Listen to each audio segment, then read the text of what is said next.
VG 咁大家好，我係 Van 仔。今日啦，心血高潮啦，終於有心機拍翻呢條講解硬碟啊同 SSD 嘅介紹片啦。咁啊，首先戴一戴頭盔先啦。咁雖然我就玩咗19幾年電腦噶啦，咁但係其實咧好多硬件嘅結構嘅嘢咧，其實我就冇叻嘅啫。咁所以點解咁耐都唔出呢條硬道理，亦都係我唔想誤人子弟啦。咁啊，不過冇所謂啦。咁砌機嘅嘢都唔啱新手噶啦。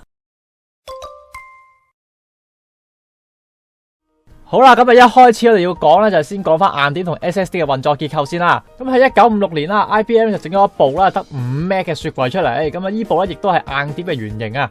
所以咧，硬碟嘅結構咧，自此咧就以呢個磁性碟啦、磁頭啦、摩打組成。由以前到依家嚟講啦，磁碟嘅優點咧就係咧都係容量大啦，同埋成本低，都係咁咧就成為咗依家電腦咧嘅主流儲存裝置啦。而 SSD 固態硬碟咧，主要就由呢個記憶體組成，咁實際咧係冇碟嘅成分嘅。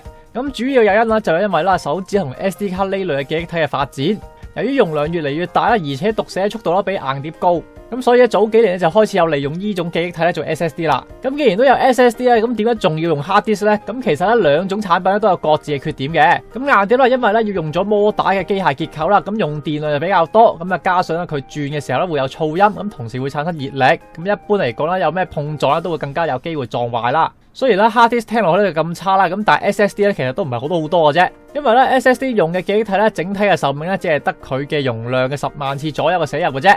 咁加上 SSD 仲係算係一個起步嘅階段啦，咁所以耐用性咧就唔算太高。輕則咧用耐咗會越嚟越慢啦，咁最壞嘅情況甚至係成隻 SSD 打柴啦。所以一般電腦嘅 desktop 嚟講啦，如果有機會咧都係用翻隻 SSD 裝 Windows 啦同埋軟件啦，依類咧死咗都唔會肉痛嘅資料。